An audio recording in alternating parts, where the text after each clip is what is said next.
ఈరోజు జోగులాంబ జోగులాంబ అని గొప్ప గొప్పగా మాట్లాడుతున్నాం, కానీ దాని వెనుకున్నటువంటి ఒక పురాణం చెప్తాను చూడండి, భలే ఉంటుంది. మరి జమదగ్ని గారు, ఆయన భార్య ఉంటారు, ఆయనకు పరశురాముడు ఒక కుమారుడు, ఉన్న 3 కుమారుల్లో ఒకడు. జమదగ్ని గారి భార్య అయినటువంటి రేణుక గారు ప్రతిరోజు పోయి నీళ్లు తీసుకొని ఇచ్చేవారు. ఒకరోజు గంధర్వులు వస్తే వాళ్ళ మాయలో పడిపోయింది అని అనుకుని జమదగ్ని ఏమంటాడంటే, ఈ రేణుకను చంపేరా అని అంటాడు. 3 పిల్లల్లో ఒకడైనటువంటి పరశురాముడు సరే నాన్న నేను చేస్తాను అని చెప్పి ఆమె తల నరికేస్తాడు.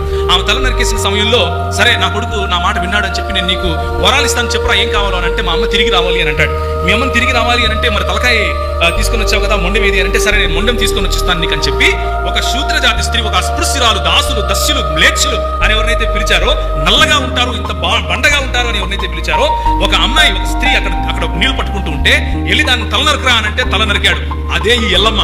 ఆ తల నరికి తీసుకొని వచ్చి రేణుక తల తీసుకెళ్లి ఆమెకు పెట్టి, ఆ సమయంలో ఆమె బట్టలు ఉన్నాయో లేదో కూడా తెలుసుకోకుండా ఆమె పరిగెట్టినప్పుడు రేణుక ఈ భూమి చీల్చబడి ఆమెను మింగేస్తుంది.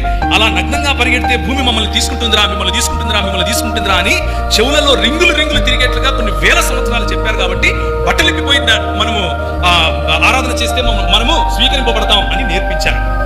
అది దీని వెనుకున్నటువంటి ముఖ్య పురాణం. కానీ క్రైస్తవ మిషనరీలు ఏం చేశారు? నువ్వు దేవుని స్వరూపంలో ఉన్నావు అన్నారు.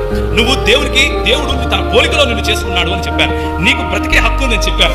నువ్వు బట్టలు కట్టుకునే హక్కు ఉందని చెప్పారు. నువ్వు వాళ్ళ ముందు నాట్యం చేయక్కర్లేదు అని అన్నారు. వాళ్ళ ముందు నాట్యం చేసి నీ ఆత్మాభిమానం చంపుకోక్కర్లేదు అని అన్నారు. వారికి బట్టలు కప్పారు. అలాంటి దేవుడు వద్దు నాకని ఎందుకంటారు? తప్పకుండా కావాలి. దేవునికి స్తోత్రం కలుగుతుంది కాక. అది దేవుని రాజ్య స్థాపన. దేవుని రాజ్య స్థాపన అంటే బైబిల్ పట్టుకొని 2-3 మాటలు చెప్పడం కాదు. దేవుని రాజ్య స్థాపన అంటే ఇలాంటి సోషల్ ఈవిల్స్ కు వ్యతిరేకంగా పోరాడగలగటం.